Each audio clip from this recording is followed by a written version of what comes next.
casas, gente que trabaja, horas que se pasan. Buenos días, amables oyentes de Radio Fénix. Estamos en Habitar el Pensamiento, programa oficial de la Federación Uruguaya de Cooperativas de Vivienda por Ayuda Mutua, FUCBAN. Les habla Gustavo González, secretario general de la misma. Bueno, hoy tendremos un invitado de la cultura que vendrá a medio programa, digamos, y antes vamos a tratar de conversar algunos temas que nos preocupan. Uno que llama la atención es la cantidad de investigadoras que se generan en el país, tratando de echar humo frente a los temas centrales, a nuestro juicio, temas como el salario, temas como la vivienda, temas como que nos fuimos de una rendición de cuenta que nos dejó con dolor en términos presupuestarios, a nosotros en particular para la vivienda, pero también lo dejó muy dolorido a Laudelar. Situaciones que no se terminan de resolver, como la pérdida del salario real para las trabajadoras y los trabajadores. Ahora se dice que vamos a recuperar no sé cuándo. La urgencia, aparentemente ahora del Poder Ejecutivo, por sacar la reforma jubilatoria, porque me niego a decirle reforma de la Seguridad Social, porque eso no es cierto, es una mentira. Esto va a ser una reforma jubilatoria apenas, de la cual ya hemos tenido invitados, expertos en el tema. El martes pasado estuvimos con Sisto Amaro, el secretario general de ONASPU, quien fue muy claro al respecto, y ya que hablamos de ONASPU, queremos convocar a todas y todos a acompañar a los jubilados y pensionistas el 10, este jueves 10 de noviembre, justamente en Plaza del Entrevero, para de allí marchar a Torre Ejecutiva por los reclamos tan sentidos por los jubilados y pensionistas de este país. En términos de FUCBAN, bueno, FUCBAN, tenemos una primera actividad que es el Día de la Niñez Cooperativista. Día de la Niñez Cooperativa, que siempre lo conmemoramos el segundo domingo de noviembre, desde hace muchos años, y se hacen distintas actividades, y en particular esta vez vamos a ir al Jardín Botánico, y para eso hablaremos cuando llegue nuestro invitado, cuál es el espectáculo que le vamos a dar a niñas y niños del movimiento cooperativo en su día, y tenemos cosas maravillosas en el marco del Día de la Niñez. Por ejemplo, el barrio 26 de octubre, que va a realizar una asamblea de niños y niñas, cosa que nos parece extraordinario, escuchar al futuro y ver qué opinan del mundo adulto y cuáles son sus necesidades como parte sustantiva de nuestra sociedad. El 16 nos vamos a concentrar en las puertas del anexo del Palacio Legislativo, producto de que ya se presentó un proyecto de ley que hace una iniciativa planteada por FUCBAN, asumida por Óscar Andrade, Daniel Olesker, también el sector del MPP en el Senado, para colocar el debate sobre algo que FUCBAN lo viene planteado hace muchísimo tiempo, que es justamente la gestación de un verdadero Fondo Nacional de Vivienda, cosa que hemos denunciado sistemáticamente. En el país se sigue hablando, inclusive se escribe en el presupuesto, en la rendición de cuentas, los montos que tiene el Fondo Nacional de Vivienda. Bueno, el fondo se creó en determinada coyuntura del país, una coyuntura muy compleja, fines de la década del 60, cuando se aprueba la Ley Nacional de Vivienda. Se creó a partir de dos impuestos, un impuesto a las patronales y otro a los trabajadores, de aquel famoso timbre de vivienda que los que ya peinan canas se deben acordar. Y eso generó la posibilidad de contar con un monto determinado de dinero para poder tener efectivamente una política de Estado en el país.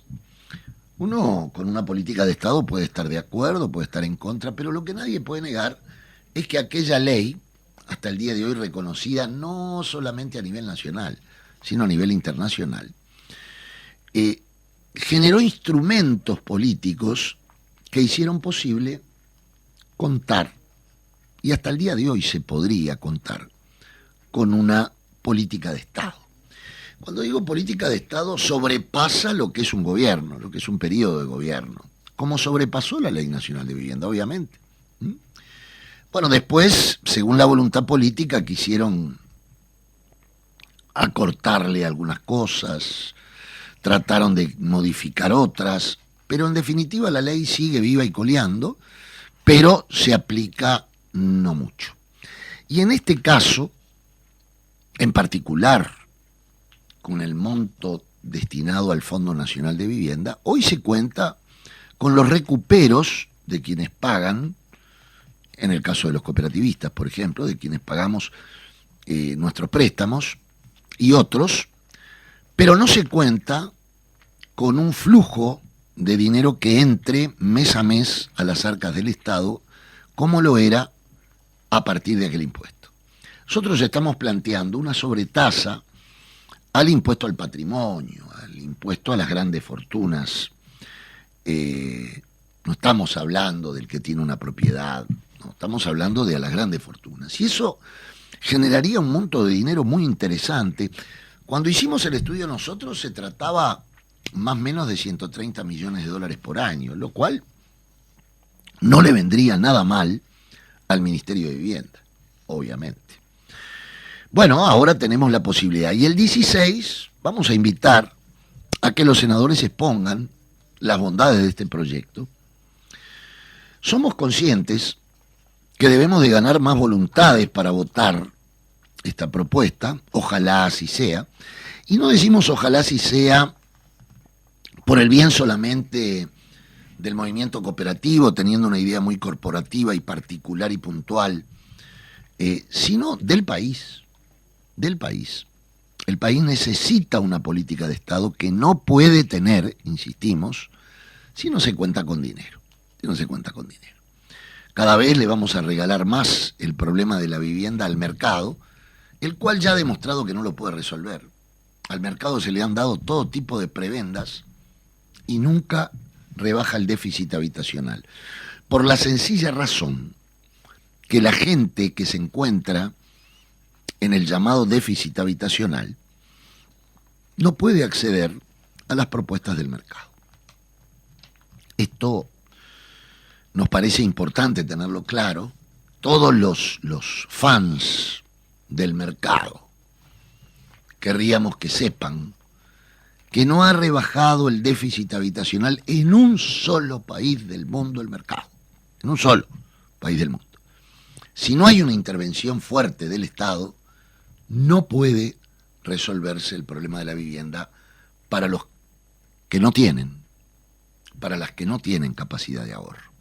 Entonces el 16 de noviembre a las 19 horas estaremos frente al anexo del Parlamento para escuchar a los legisladores, pero además hablar nosotros.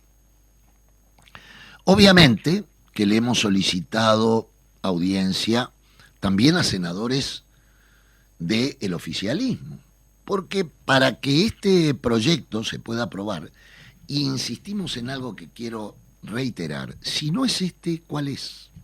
¿Cuál es la propuesta para tener una política de Estado a nivel de vivienda?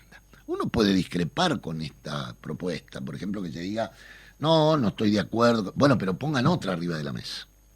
Lo real es que nadie niega que el país necesita esto. Entonces, si no es esta propuesta, que se ponga otra. Y si no, a votar. Somos conscientes, como decíamos, que necesitamos más votos que los de la oposición para esto. Y ojalá se pudiera dar lo mismo que se dio con el gran triunfo que tuvimos con el voto negativo sobre el primer artículo 304, que fue la rendición de cuentas. Y cuando digo ojalá es porque tanto el oficialismo como la oposición votaron en contra de un artículo que se entendió negativo para las familias del cooperativismo de vivienda. Bueno, eso es lo primero que queremos decir. La convocatoria a este acto del 16, que el día anterior tendremos un paro general convocado por el PICNT parcial. el 15 de este mes. Quiere decir que la cosa está movida. El 10 de noviembre se movilizan los jubilados, el 15 paro general parcial durante toda la mañana, nosotros nos movilizamos el 16, hay problemas, siguen los problemas con la enseñanza, obviamente, y entonces el Parlamento Nacional se preocupa de comisiones investigadoras. Ahora Gandini sigue con el tema de Charles Carrera, está diluyéndose el problema de Astesiano, diluyéndose, están logrando que la gente se olvide de el operativo delictivo que a diario operaba en el cuarto piso de la torre ejecutiva de nuestro país. Vergonzoso. Pero miren, ayer me pareció también vergonzoso esto que sucedió con el informe de inteligencia del Estado a senadores. Ahí se armó todo un revuelo. Ayer traté de escuchar un debate televisivo que trataban de explicar este problema, un problema realmente muy difícil. Resulta que Garcés va al Senado, saca fotocopias de un documento. Yo me imagino que la fotocopia no lo sacaron los senadores, la habrán sacado otros. Habló primero con 4 ministros, o sea que anduvo este documento por 4 ministerios, y ahora el revuelo se arma porque parece que se filtró una información de este carácter, algún periodista la levantó, entonces, bueno, hay, digamos, declaraciones del ministro de Defensa, por ejemplo, que esto es traición al país y no sé cuántas cosas más. El presidente de la República también se pronunció contra esto. Ahora yo digo, ¿quién tiene la responsabilidad de esto? Ahora se va a hacer un estudio sobre qué senador pudo haber filtrado esto, lo cual no está bien, obviamente que no está para nada bien. Por supuesto que no vamos a culpar a los periodistas, el periodista tiene todo el derecho a informar cuando le llegan datos sobre distintas realidades del país y distintos aspectos. Los periodistas nada que ver tienen con esto. Sí puede haber responsabilidad, obviamente, si es que un senador, pero pudo haber sido también las manos que llegó ese documento para sacar fotocopias y demás. Acá hay grande responsabilidad de Garcés, me parece. Me parece a mí. Es decir, podía haberlo hecho oralmente esto para que no se filtrara, cuestión que uno puede después desmentir en caso de que se filtrara la palabra de quien informaba. Pero bueno, lo real es que no son los problemas centrales del país estos, no son. El problema central es que se va a aprobar o se quiere aprobar una ley de reforma jubilatoria, y es lo que yo decía al principio, son los problemas que aquejan al ciudadano común, al de a pie. Y al de a pie lo aqueja la carestía de la vida, y al de a pie lo aqueja los precios de los alquileres, y el salario que le bajó, y asustarse cuando pide un kilo de carne en el super. Eso es lo que lo preocupa al de a pie. Lo de Carrera y lo del otro y lo de la investigación, no, eso es todo letra para sacar los verdaderos problemas. Los trabajadores y las trabajadoras y sus organizaciones debemos colocar estos problemas en la agenda. Debemos colocar estos problemas.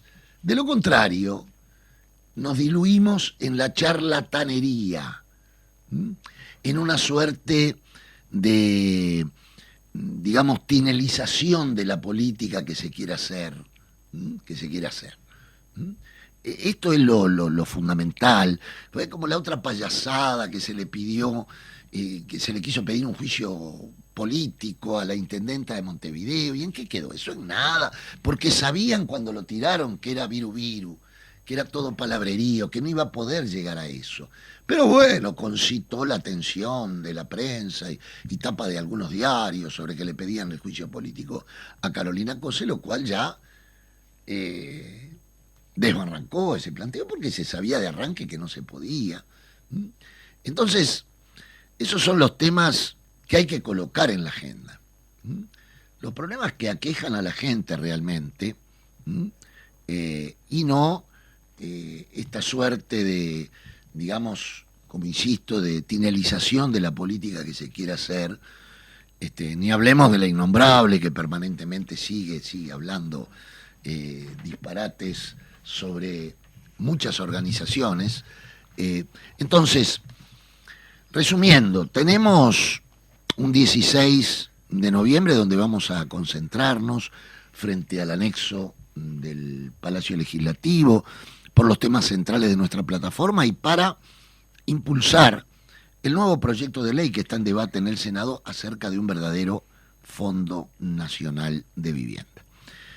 Entonces, este es el tema central para Fucman, pero el día anterior va a haber un paro nacional convocado por el PIT-CNT, donde uno de los ejes es la reforma jubilatoria, porque, insisto, yo me niego a llamar reforma de la seguridad social a algo que no es tal, sino que es una reforma jubilatoria que no toca la SAFAP, que va a afectar a los trabajadores en un tiempo.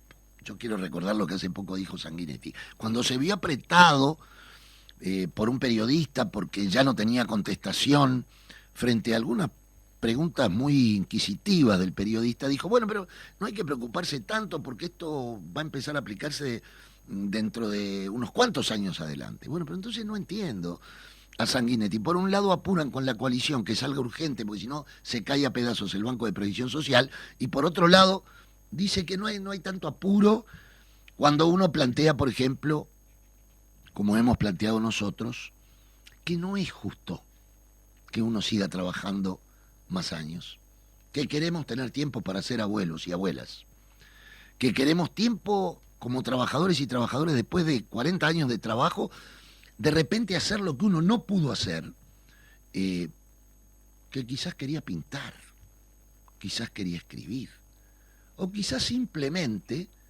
quería tener tiempo libre.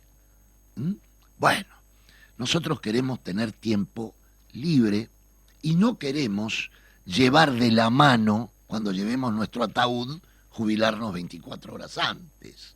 Porque miren el discurso y esto es importante. Dice, bueno, no, ahora son unos años más porque la ciencia y la tecnología ha avanzado y la gente vive más. Bueno, primero, yo le voy a decir que no viven tanto más los pobres igual que los ricos. Eso ya está demostrado. No vive tantos años más todos iguales. Lo segundo, si yo le doy pelota ahora a que como avanzó la ciencia y la tecnología y me subo al argumento del oficialismo, que me van a alargar unos años, bueno, miren, la ciencia y la tecnología yo espero que siga avanzando. Entonces vamos a terminar como yo decía. Vamos a tener 90 años, aquellos que puedan llegar a los 90 años, y todavía vamos a estar trabajando de aquí a 30 o 40 años. No, nos oponemos a esto. Y no nos digan vago. Porque miren, a mí de chiquito me decían que el trabajo es salud. Pero yo, por ejemplo, en mis trabajos, muchos de los que tuve no considero que fueran tanta salud. Por ejemplo, tirar cajones en una fábrica de bebida durante 8 horas, frío y calor, sufrirlo, o el obrero de la construcción arriba de un andamio, o meter las manos el sanitario a las 6 de la mañana en invierno en el agua, en una obra, o el cañero, o la oficinista que está sentada y con problemas de columna, o la maestra y el maestro que las cuerdas vocales no le dan en determinado tiempo. Vieron que la mayoría de las maestras y los maestros están roncos. Bueno, es por todo lo que uno tiene que hablar, porque una clase parece un panal de abejas. Entonces todo esto, que es un verso que nos han planteado desde muy pequeños, ahora lo quieren fundamentar técnicamente. Miren, ojalá siga avanzando la técnica y la ciencia. Ojalá pudiéramos reducir las horas de trabajo.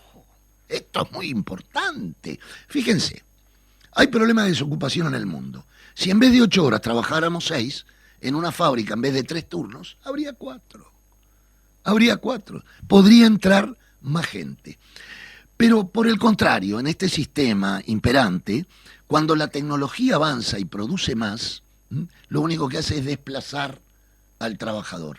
No es generar mejores condiciones de vida para las y los trabajadores. Bueno, esa es nuestra conceptualización frente a este tema. Por lo tanto, estamos en las antípodas del argumento neoliberal de que tenemos que seguir laburando. Ahora nos vamos a una pequeña tanda porque ya llegó nuestro invitado, porque ahora vamos a hablar de lo lindo de este mundo, de lo cultural, de lo artístico, de lo que va a pasar el Día de la Niñez Cooperativista. Pero nos vamos a una tanda y seguimos en Habitar el Pensamiento. Estamos con nuestro invitado del día de hoy, Martín Romanelli. Buen día. Buen día, ¿cómo te va, Martín? Bien. Preguntarte, primero decirte que es un gusto que estés acá, sos un amigo de la casa, pero ¿y tu relación con Fugman?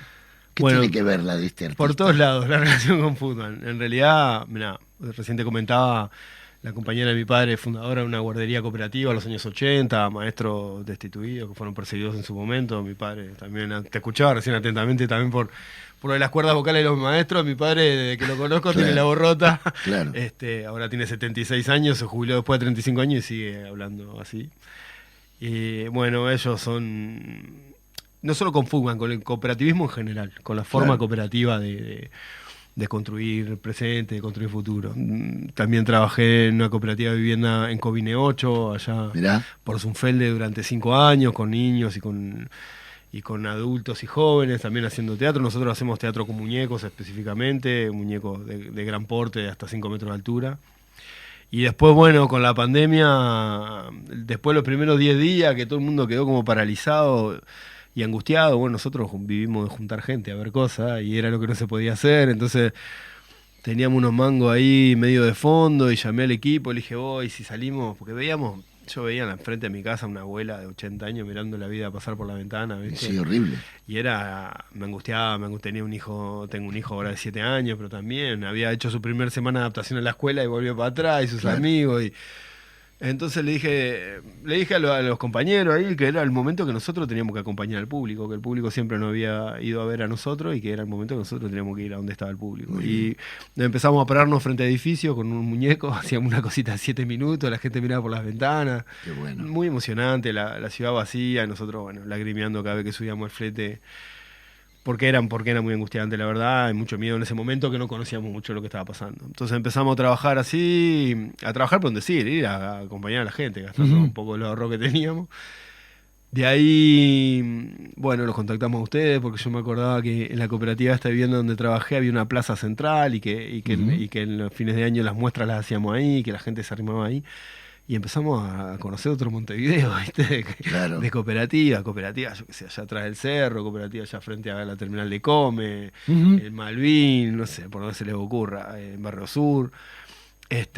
Íbamos y montábamos un espectáculo de 20 minutos en los patios de la cooperativa y la gente miraba de las ventanas, de las puertas. La verdad que también muy, muy emocionante, para nosotros, muy importante para nosotros también el poder haber encontrado ese vehículo para mantener vivo la cultura y el teatro. Nos escribían del Instituto Nacional de Teatro en Argentina que era lo que estábamos haciendo, éramos casi que la única compañía en el continente que hacía shows, que hacía espectáculos. Que además estuvimos prácticamente los 2 años de pandemia trabajando en cooperativas. Sí, ustedes, salíamos y hacíamos en una noche 3, 4 lugares, era... Bueno, llegué a subir a mi hijo, que me miraba con una cara de que uno tenía 4 años y estábamos allá en el cerro haciendo función y él jugaba con otros niños. Y era, ¿viste? La verdad que nosotros recordamos todo ese proceso como con mucha emoción también, ¿viste? De haber encontrado también en el movimiento de cooperativa un respaldo para estas cosas, porque en ese momento había nadie, como dice el amigo. Para nosotros siempre decimos que en general la gente nos ve como, luchadores por la vivienda, etcétera, que está bien que nos vean así, pero hay mucho más ahí atrás. Pero no se ve lo que hay adentro de los barrios. Sí.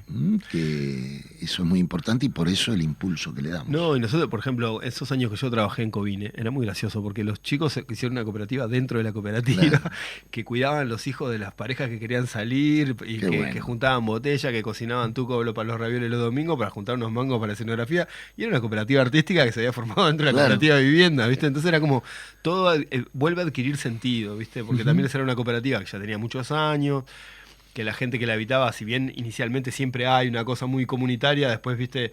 Con los tiempos algunos se muda, otros no sé qué, y se empieza a perder esa euforia, pero ellos lograron transmitir, ya te digo, el día que presentaron la primera vez en Teatro Joven, no quedó nadie en la cooperativa. Claro. Fueron todos los adultos en camiones y camionetas, claro, y cosas, y era emocionante ver cómo de nuevo ellos mismos, los adultos, recuperaban ese impulso de vida comunitaria, ¿viste? Era maravilloso. Ahora, Martín, contanos algo de esto de teatro negro, de dónde viene. Yo te cuento, un día caminando por Praga, mirá vos, bueno, la cuna. Ahí vi, no, bueno, entonces, pero ustedes hacen esto aquí, sí. Entonces, explícale un poco a la audiencia de qué se trata. Lo empecé a hacer el año que viene, voy a cumplir 30 años, mi primera función de teatro negro en Teatro Joven, en la Intendencia, que es del año 93. En aquella época no había ni YouTube, ni internet, ni nada, pero mis padres, que eran maestros de escuela, mi padre maestro de escuela rural, habían llevado al Tato y a la Quela y a Títere Girasol a la escuela. Y yo era un adolescente que jugaba al fútbol, pero estaba un poco perdido en la vida, ¿viste? No tenía mucho que hacer. Había medio que el conflicto con el liceo, ¿viste? Esas cosas que a veces los centros educativos no entienden, que la variedad de gurises que hay y ponen a todo al mismo nivel y no. Bueno, entonces mi padre medio que me obligó a tomar un taller con el Tato y con la Quela y ahí fue la primera vez que vi muñecos, ¿viste? Después también en el baile del club, en el pueblo, yo soy de Canelones, había luz negra, entonces veía que algunas cosas brillaban y otras no. Qué bueno. Y empecé ahí con unos amigos, yo me gustaba mucho escribir y empezamos a probar. Como era medio tímido, ponía los muñecos adelante, entonces hacía que pueda hablar a los muñecos. Y nos vinimos en el 93, ya te digo, a Teatro Joven ahí, a ver qué era, ¿viste? Porque también en esa época en Canelones no había mucha vida cultural y mucho menos para adolescentes o jóvenes, ¿viste? Y yo había pasado por Montevideo, me acuerdo, y había visto la carpa cuando le hicieron delante de la Intendencia y había visto gente de mi generación, ¿viste? Haciendo esas cosas, jóvenes, ¿viste? Los pueblos esos se viven medio oprimidos, sobre todo los que somos medio distintos. Claro. Y fuimos, nos presentamos y ganamos el primer año. Y de ahí nos fuimos a Chile, a dedo, que también hacíamos esa locura de gurises. Y empezamos a trabajar en Valparaíso, me acuerdo, nos quedamos como 4 meses haciendo funciones en bares y qué sé yo. Y de ahí hasta ahora no he parado, la verdad. Y con algunas de las cosas que hicimos ahí con ustedes, la hemos presentado en más de 15 países, en lugares tan extraños como Irán, o Hong Kong, o en Malasia, en Singapur. En España la hemos recorrido casi toda, hicimos más de 75 ciudades. Hicimos 2 temporadas en el Bellas Artes de Madrid, una en Bilbao, otra en Valencia. Bueno, en Chile vamos casi todos los años. Brasil estuvimos ahora el mes pasado en un festival. ¿Cuántos integrantes tiene la compañía? Mirá, depende del espectáculo, pero de base somos como 8 personas. En escena, ¿no? Después hay mucha gente alrededor, ¿viste? Ayudándonos con cosas, con producción. ¿Viste? Martín, ¿se sienten los artistas apoyados en este país? No digo por el público, digo apoyado por el Estado. Yo creo que por el público sí. Claro, por el público. Porque mirá, te pongo un ejemplo. Esta última temporada de vacaciones de julio nosotros estrenamos en el Sodre, fueron 12.000 personas a vernos. Qué bueno. En 7 funciones. Pero al mismo tiempo el Solís también estaba lleno, y el Galpón, y Alianza. Yo siento que la gente después de la pandemia salió a apoyar a los artistas. Sí. Compró las entradas, vos ves que se agotan las entradas, que la gente va. Bueno, lo que va a pasar con ustedes ahora el domingo. El público sí. Yo creo que no hay políticas culturales serias al respecto. Lo he hablado con otros colegas. No se tiene ni idea de lo que mueve la industria de las artes escénicas, no solo el teatro, sino el teatro más la música, más yo qué sé, más el carnaval. Claro. No se tiene idea de lo que mueve como industria. Nosotros cuando ¿Ustedes vamos pueden a montar vivir algo, de lo que hacen? Nosotros vivimos lo que hacemos siempre y cuando logremos salir a hacer funciones en Uruguay, fuera de Uruguay. Claro. Por varios Uruguay motivos. solamente no. Porque Uruguay es un mercado muy pequeño para eso. Claro. Y te obliga a estar continuamente presentando cosas nuevas y bueno, la creatividad tampoco es un pozo inagotable y además cada montaje lleva un esfuerzo económico, un esfuerzo de tiempos, de trabajo que no se puede hacer 3 veces por año o 2 veces por año. Nosotros intentamos en general montar un espectáculo y esperar 2 años para el siguiente, pero en esos 2 años tenemos que llenarlo de funciones, porque lo otro que pasa es que nosotros solo cobramos cuando hacemos funciones. Claro. Y al resto del año no. Entonces, bueno, somos maestros en el ahorro, en la estrategia económica, ¿viste? Pero y después hay algunos intentos, algunos guiños de la Intendencia, en su momento también, bueno, el Ministerio, fondos que cuando yo era gurí me vine para acá no existían, ¿viste? Estos fondos concursables que a veces funcionan bien, yo creo que a veces están como un poco mal planteados, en el sentido que hay gente que termina trabajando exclusivamente para ganar esos fondos y pierde de vista un poco lo artístico, digamos. Pero bueno, es un mercado muy chico también, ¿no? Como para, sobre todo para el teatro. El teatro no es una de las expresiones más populares, sin duda. Es más es una parte del público que va al teatro, no todo el público, pero porque no hay políticas para eso. Claro. Hablaba con amigos en Argentina que me decían, ¿por qué Calle Corrientes está llena siempre? ¿Por qué el argentino va tanto al teatro? Y porque las escuelas van al teatro permanentemente, Claro. cuando son niños. Y es cuando vos adquirís el gusto por estas cosas. En Francia, por ejemplo, con respecto al cine, por ejemplo, ahora con todas las plataformas, la gente ni va al cine porque ¿viste? Se Claro. compra la pizza, se queda en la casa mirando la peli en Claro. la casa. Pero la experiencia colectiva de ir a ver algo se pierde. Se pierde el audio del cine, se pierde esa enorme pantalla. La emoción. En Francia, el Ministerio de Educación y Cultura, las escuelas compran funciones de cine y de teatro para que sean para los estudiantes, para que no pierdan la costumbre de ir, porque aparte el cine es una industria que mueve muchísimo. Y aparte, si no, cada vez nos vamos encerrando más, cada vez más dentro de casa, ¿viste? La comida la pedimos por teléfono, la película la Y bajamos esto a es la como tarde. todo. Mirá, una vez hablando con un basquetbolista, él jugó en España, ¿no? Entonces yo le decía, che, pero España antes no le ganaba a nadie al básquetbol. Dice, sí, desde que empezó a poner tableros en todas las plazas Y bueno, públicas. Y bueno, sí. ¿No? Claro, O sea, y ahí pero los es que pibes... La infancia es un periodo de la vida en que uno, como dice mi hermano, tenemos el disco vacío, Claro. ¿viste? Después lo va llenando de data. Y depende de lo que nosotros hagamos en esas edades tempranas. Yo te voy a decir una cosa, yo hace tiempo que vengo diciendo y tengo como una especie de utopía, ¿viste? Es tan difícil en Uruguay blindar la infancia hasta los 10 años, y lo hablo en términos casi que económicos. Es tan difícil que nuestros niños hasta 10 años tengan acceso libre a todo. A la cultura, Sí, a la sí, salud, todo. al alimento, a la vivienda. No, claro que no. Yo creo que al revés, que sería económicamente mejor para el país si eso fuera así. Bueno, hay una realidad. Y al revés de esto, lo que está pasando es que aumenta la pobreza infantil. Exacto. O sea, es el lugar más sensible, es donde nos jugamos el futuro. Todo. Hablando de eso, tenemos el Día de la Niñez Cooperativista, Sí, sí. que lo conmemoramos todos los segundos domingos de noviembre, siempre, pero esta vez muy especial. Nos vamos al Jardín Botánico. A ver, ¿qué va a pasar ahí? Estamos muy contentos nosotros porque ya el año pasado habíamos hablado de la posibilidad de hacerlo y al final no cuadró, pero este año sí. Nosotros hacemos un espectáculo en el Botánico, que es un paseo nocturno por el jardín, donde un guía te va llevando y te vas encontrando con distintas escenas dentro del parque. Usamos la naturaleza de escenografía y contamos un cuento que está relacionado con la ecología, ¿no? Lo que vamos a mostrar, lo que la gente va a ver son espíritus que protegen la naturaleza. Qué bueno. Esto también viene que es todo el proceso que hicimos durante la pandemia de estos espectáculos al aire libre o en los patios de cooperativa, nos llevó a pensar los espacios públicos y abiertos de otra forma, de la posibilidad de que esos espacios se volvieran escenarios, porque yo también digo siempre que el obrero, el hijo del obrero no va al teatro, se va al parque cuando voy a trabajar a plomar el mate, la reposera, la pelota, y es como la forma de ir a encontrarnos con esta gente que no va al teatro y quizás como captarla también para que después nos vean salas. Este es un paseo que se llama Kodama. Kodama para la cultura japonesa son espíritus que viven en árboles muy viejos y que cuidan de ellos y de la naturaleza. Y nosotros, a raíz de una noticia de la pandemia de que con la quietud de las ciudades los animales salvajes habían bajado a las ciudades, empezamos a jugar con la idea de que estos espíritus también se dejaban ver por la quietud de las ciudades. Mirá qué bien. Y entonces llevamos a la familia, a niños y adultos, a pasear por el parque encontrando estos espíritus en distintos lugares que se dejan ver, siempre y cuando lo hagamos en calma y en silencio y respetando, ¿no? el lugar en el que estamos. Le damos a cada niño un farolito de papel con luz. ¿Cada niño? Sí, sí. Y bueno, y se armó como una manada de luciérnagas que bueno. que va caminando por el parque y siguiendo un guía que te lleva al lugar exacto donde aparecen estos seres.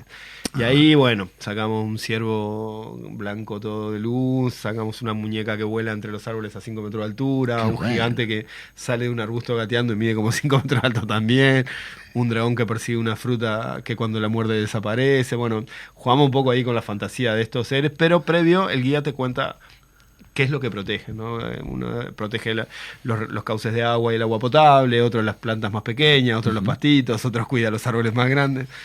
Y la verdad que es una excusa también para pasear en familia, en un espacio público, abierto, tan lindo como el Botánico. Tenemos que ir a las 19 horas. Sí, entre 19 y 19:30. La hora de comienzo de la función es a las 20 horas, que es cuando el sol baja del todo, pero está bueno ir antes para que no se haya mucho lío en la entrada. Y bueno, es un parque muy lindo también, se puede estar ahí a gusto sin problemas. Claro. Pero nada, estamos muy contentos, la verdad, muy contentos de nosotros.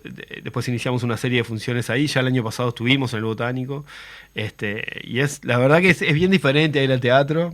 Claro. Y lo que más nos gusta es eso, es ver cómo el adulto se sorprende y cómo el niño mira para el costado y ve a su padre con los ojos, viste, sorprendidos, que en general nosotros evitamos mostrar algunas emociones a nuestros hijos, Claro. pero cuando lo que tiene de lindo lo que hacemos es que nos iguala un poco con ellos. Muy bien. En cuanto a los Sabés adultos. que se nos armó un gran problema en fútbol, porque, claro, no podemos llevar a todos los, bueno, lamentablemente, muy a complicado, todos muy los complicado. niños y las niñas del movimiento.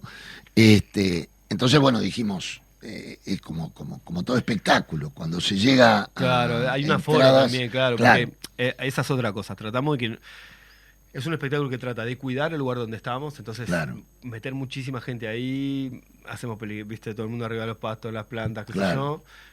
Entonces tratamos de que sea un aforo no muy grande para que los que van lo puedan ver de forma cómoda, porque si son 600 personas que están allá atrás, no ven Claro. ni escuchan y termina molestando a los que están adelante. Entonces, Claro. para que se aprecie bien y para cuidar el entorno en el que lo hacemos, hay un aforo limitado para eso. Ahora la gente va a ir entrando despacio, ustedes se encargan lo de eso. recibimos en la puerta, hay toda es por la calle 19 de abril, Sí. Ahí se entra derecho, que está el edificio del Botánico, y se va hacia la fuente de agua que hay atrás, y ahí se espera a que llegue el guía. Hay un enorme telón de terciopelo rojo entre las palmeras, que el guía va a abrir para empezar el camino. Perfecto. Por ahí. ¿Cuánto dura el espectáculo? Es una hora más o menos. Una hora. O sea, Muy bien. y esa es la caída del sol, esa es la hora de la magia.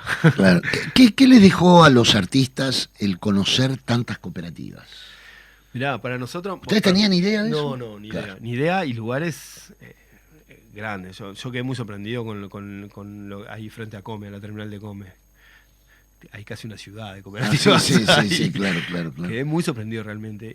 Y la verdad, mira, yo creo que alguna vez te lo comenté. Yo creo que tienen una posibilidad muy grande ahí, no solo de resolver el tema de vivienda, de cooperativizarse para resolver el tema de la salud, para cooperativizarse para el tema de la vivienda.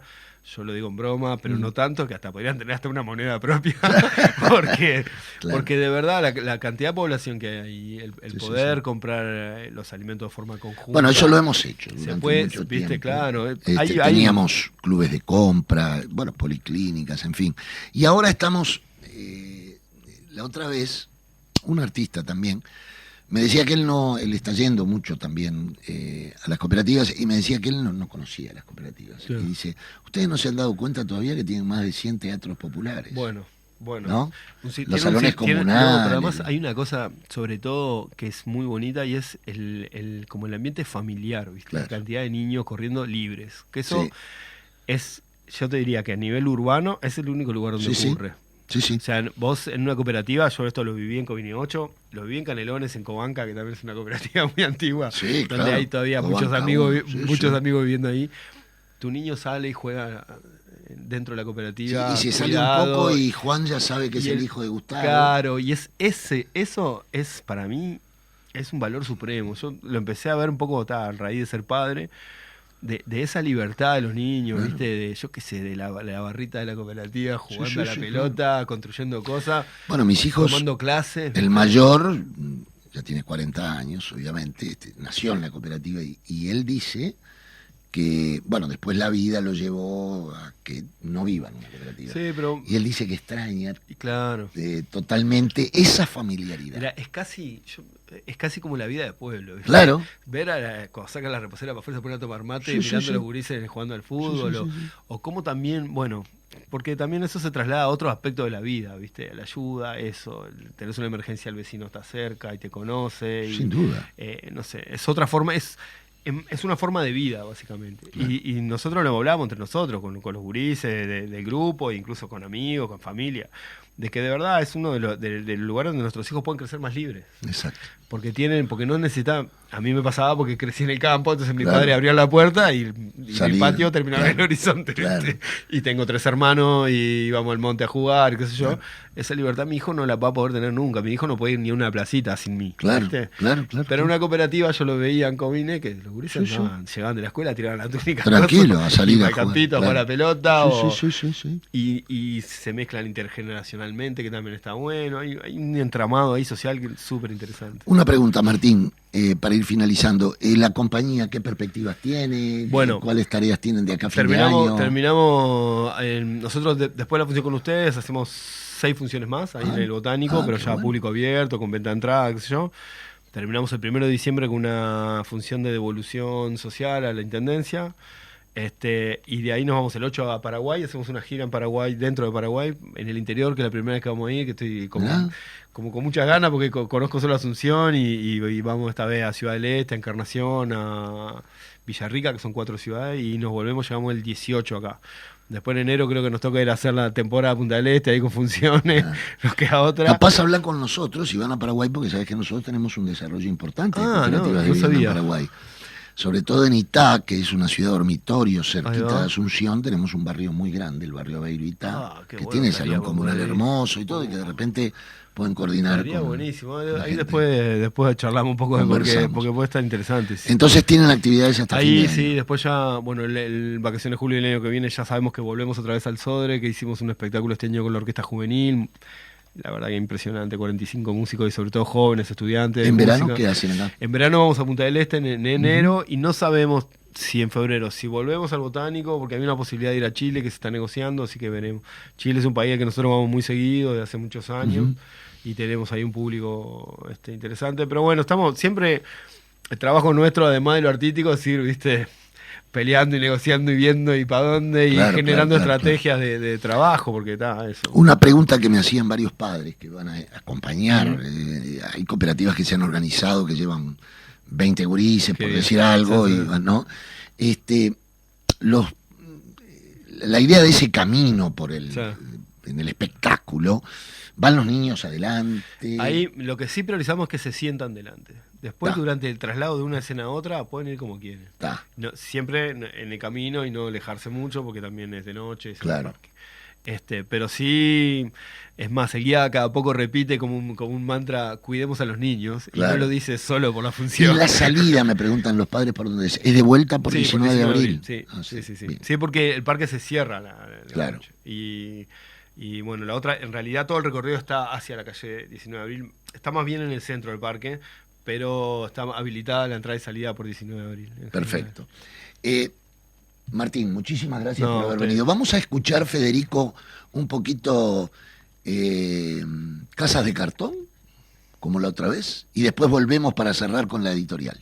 Muchos años que está mordiendo al obrero. Y será así como dicen los guaraguao, que es difícil vivir bajo techos de cartón. Una canción muy emparentada con la lucha de Fugman a lo largo de tantos y tantos años. Bueno, hoy tuvimos la presencia de Martín Romanelli con su obra de teatro negro, que lo disfrutaremos este domingo en el Jardín Botánico. Decíamos hoy que nos preocupa también cada uno de los instrumentos que hacen posible al desarrollo del movimiento cooperativo. Y bueno, tenemos la alegría de poder decir que el 21 de noviembre, en lunes, si mal no recuerdo, 21 de noviembre, estará Carolina Cose en la sede de Fugman, porque vamos a firmar un nuevo convenio de tierras para las cooperativas de vivienda. Esto será a las 18 horas, donde estarán invitados todas las delegadas y delegados de cooperativas en formación, esas que son la nueva y la futura generación de Fugman, son las cooperativas en formación y trámite que obviamente hacen posible que nuestro movimiento siga creciendo.